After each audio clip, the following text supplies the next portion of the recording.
बिस्मिल्लाहिर्रहमानिर्रहीम। अस्सलामुअलैकुम।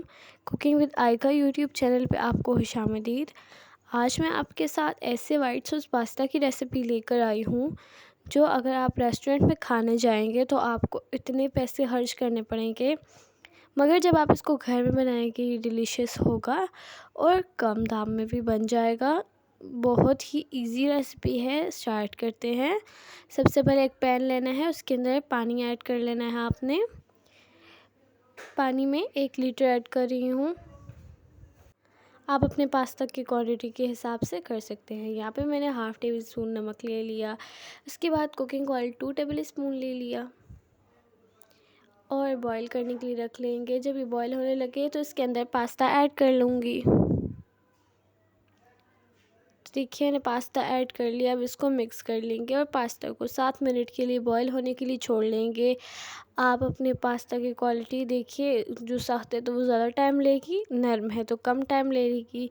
कम से कम 5 मिनट होता है इसका टाइम। मेरा थोड़ा सख्त था तो 7 मिनट लिए। इसके बाद वही पैन ले लेंगे, उसके अंदर कुकिंग ऑयल डाल के अनियन ले लेंगे छोटी। एक मैंने लिए है, उसको काट लिया है रफली सा।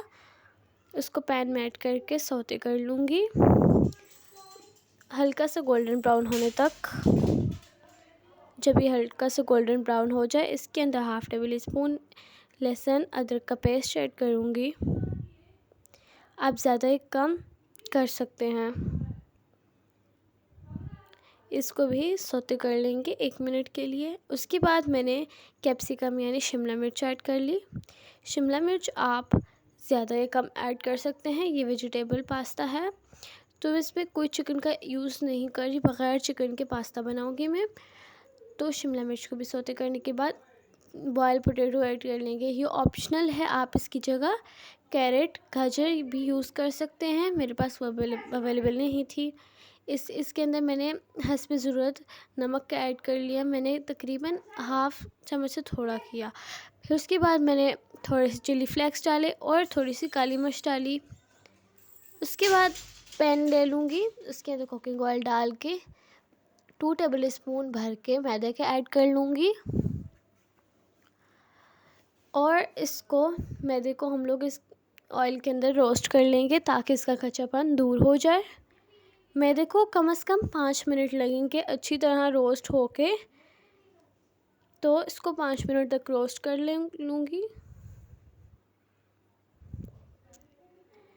जो आपकी गुठलियाँ बनती है तो आप स्पैचुला की मदद से इसे हटा सकते हैं। तो देखिए 5 मिनट हो के फ्लेम को बहुत लो करके थोड़ा थोड़ा अब मैं तकरीबन 1 गिलास दूध ले रही हूँ, जिसको मैं थोड़ा थोड़ा ऐड करूँगी। थोड़ा थोड़ा ऐड करके मिक्स करूँगी। नो प्रॉब्लम, गुठलियाँ सबकी बनती हैं, उसका हल भी मैं आपको बता दूँगी कि गुठलियाँ किस तरह ख़त्म होती हैं। थोड़ा थोड़ा ऐड करके मिक्स करती जाऊँगी और थोड़ा बाद में और इसी तरह मैं सारा ऐड कर लूँगी।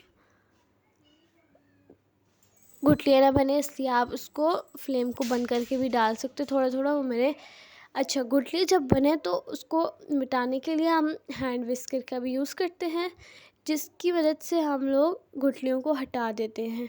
इसके यूज़ करने से गुठलियाँ बिल्कुल ख़त्म हो जाती हैं। अच्छा, जो मैंने ना वेजिटेबल की स्टफिंग तैयार की थी वो इसके अंदर ऐड कर लूँगी और इन सब चीज़ों को अच्छी तरह से मिला लूँगी। अब आप इस पॉइंट पे नमक चेक कर सकते हैं, कम हो ज़्यादा ऐड करें, नहीं है तो ना ऐड करें, ठीक है। अब इसके बाद हस्बे ज़रूरत काली मिर्च ऐड करें। इसकी जगह आप वाइट पेपर भी यूज़ कर सकते हैं यानी वाइट मिर्चें। इसके बाद हाफ़ टेबल स्पून ऑप्शनल है, चिली पाउडर यूज़ कर रही हूँ मैं। आप इसकी जगह चिली फ्लेक्स भी यूज़ कर सकते हैं। मैं चिली फ्लेक्स भी यूज़ कर रही हूँ, ठीक है। आप स्पाइसी जितना खा सकते हैं, जितना बर्दाश्त कर सकते हैं उतनी डालें। आप इस पॉइंट में नमक चेक कर सकते हैं, जो आपने पास्ता में भी रखा था नमक और आपने स्टफिंग तैयार करते टाइम भी डाला था। मुझे थोड़ा सा कम लगा था, मैंने एंड में डाल दिया था। तो अब मैं पास्ता डाल के मिक्स कर लूँगी। आप इस पॉइंट में क्रीम भी डाल सकते हैं। मेरे पास क्रीम अवेलेबल नहीं थी। आप क्रीम के बग़ैर भी बना सकते हैं। उसके लिए क्या होगा, आपको 1 गिलास जितनी क्वांटिटी का दूध लेना पड़ेगा। इसके बाद चीज़ ऐड करूँगी। चीज़ ऑप्शनल है, आप डालें या ना डालें, लेकिन मैंने चीज़ी पास्ता बनाना है। आप रेस्टोरेंट में जाएँ तो उधर चीज़ी पास्ता मिलता है, जिसकी वजह से मैंने इसके अंदर हाफ़ प्याली यानी हाफ़ बाउल मैंने इसके अंदर चीज़ ऐड की। चीज़ ऐड करके इसको अच्छी तरह से मिक्स कर लेंगे। चीज़ खुद बहुत मेल्ट हो जाएगी। तो ये देखिए मज़ेदार सा पास्ता हमारा रेडी है। अगर आपको मेरी ये रेसिपी अच्छी लगी हो तो मेरी वीडियो को लाइक कीजिए। अगर आप चैनल पर नए हैं तो चैनल को ज़रूर सब्सक्राइब कीजिए। बेल आइकन को दबाना मत भूलिएगा, ताकि हर आने वाली नई रेसिपी आप तक जल्द अज़ जल्द पहुंचती रहे। मिलती हूँ मैं आपसे नेक्स्ट वीडियो में। तब तक के लिए अल्लाह हाफ़िज़।